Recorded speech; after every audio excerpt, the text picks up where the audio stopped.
Start. नमस्कार विद्यार्थी मित्रांनो, ब्राईट फ्युचर करिअर अकॅडमीमध्ये आपलं मनपूर्वक स्वागत. आजचा आपण भाग बघणार आहोत तर्क व अनुमान. जसं आपण बघितलं की तर्क व अनुमानमध्ये खूप असे मोठे मुद्दे येतात, जसं की दिशा ज्ञान, त्याचप्रमाणे त्रिकोण चौकोन ओळखणे, त्याचप्रमाणे कूट प्रश्न, त्याचप्रमाणे रांगेतील स्थान, असे बरेचसे घटक असतात आणि हा भाग फार महत्त्वाचा आहे. त्या अंतर्गत आज आपण आकृतीतील त्रिकोण व चौकोन मोजणे हा घटक बघणार आहोत. इथे एक उदाहरण दिलेलं आहे. एक आकृती दिली की सोबतच्या आकृतीमध्ये किती त्रिकोण आणि किती चौकोन आहे. सोबतच्या आकृतीमध्ये किती त्रिकोण आणि किती चौकोन आहे. मी परत एकदा आकृती करतो. इकडे ती अशा प्रकारची आकृती तुम्हाला दिलेली आहे. म्हणजे चौकोन आहे आणि चौकोनामध्ये 4 भाग केलेले, म्हणजे एका चौकोनाचे परत किती चौकोन झाले, 4 भाग झालेले. आणि मग त्याचे अशा प्रकारची आकृती दिलेली आहे. मी तुम्हाला सांगितलंय की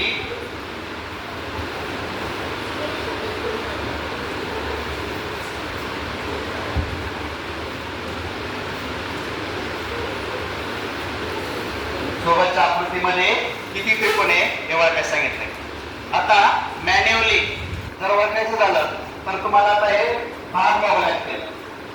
1 2 3 4 5 6 7 8. किती भाग झाले ते? 8. किती भाग झाले? 8. म्हणजे एका भागापासून 8 त्रिकोण तयार होतात. एका भागापासून किती त्रिकोण तयार होतात? 8. जसं तुम्ही इथं 1 2 3 4 5 6 7 8 असे भाग दिला तर त्याला वेगळं पण नाव देऊ शकता तुम्ही. त्याला ABCD, त्याला जसं 1 2 3 4 5 6 7 8 असं त्याच्याऐवजी ABCDEFGH तुमच्या मनाने PQRSTUV असे काही पण तुम्ही त्याला नावे देऊ शकता. आता इथं एका भागाचे किती त्रिकोण तयार झाले आपण मोजले बघा. 1 2 3 4 5 6 7 8. एका भागाचे किती त्रिकोण तयार झाले? 8. एका भागाचे 8. आता हे बघा, 2 भागाचे पण त्रिकोण तयार होतात. 2 भागाचे त्रिकोण कोणते तयार होतात? 1 आणि 8. 1 आणि 8. 1 आणि 8 मिळून हा त्रिकोण तयार होतो. 2 आणि 3 मिळून हा त्रिकोण तयार होतो.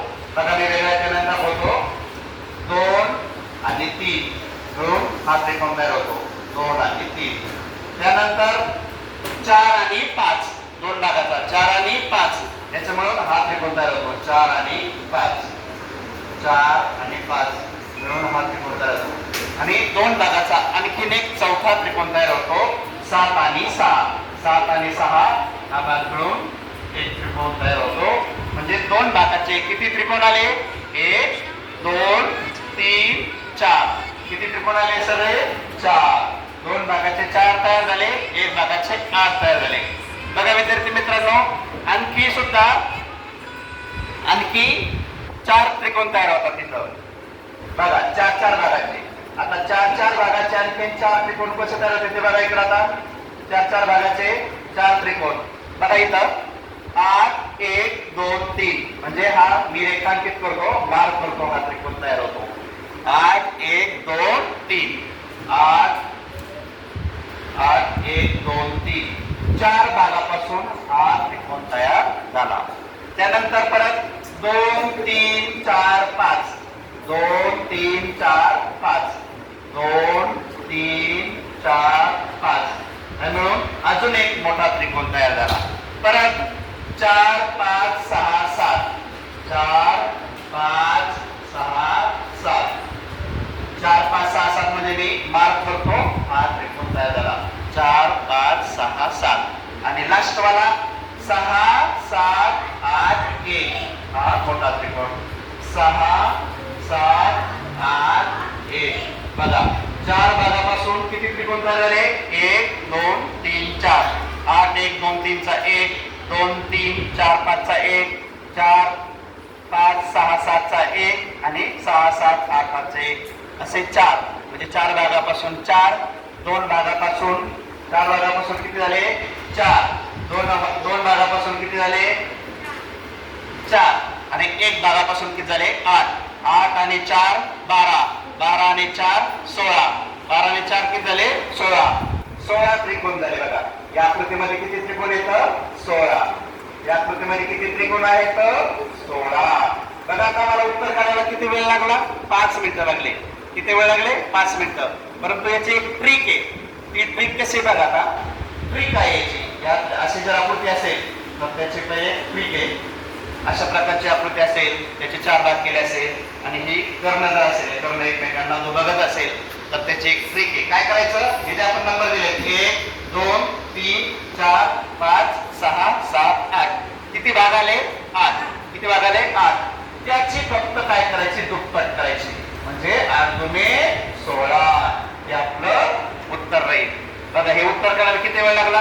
परंतु तुम्हाला एक्झामिनेशन मध्ये एनएमएस मध्ये नवोदयमध्ये स्कॉलरशिप मध्ये असे उदाहरण आले तर असे सोपे प्रश्न कमी वेळेत सोडायचे आणि उरलेला वेळ अवघड प्रश्नाला घालायचा. तर याचे ट्रिक आहे नंबर द्यायचे जो शेवटचा नंबर आहे हायेस्ट नंबर त्याची काय करायची दुप्पट 8 दुने 16 म्हणजे या आकृतीमध्ये किती त्रिकोण आहेत 16. आणि या आकृतीमध्ये किती चौकोन आहेत रे चौकोन किती आहेत या आकृतीमध्ये. या आकृतीमध्ये चौकोन सोपं आहे. चौकोन बघा मोजा 1 हा 2 हा 3 आणि हा 4 मोठा मोठा 1 5 किती चौकोन येतं 5 म्हणजे सदरील आकृतीमध्ये 16 त्रिकोण आहेत आणि 5 चौकोन आहेत. थँक्यू. व्हिडिओ जर आवडला असेल तर लाईक करा आणि सबस्क्राईब करा. थँक्यू.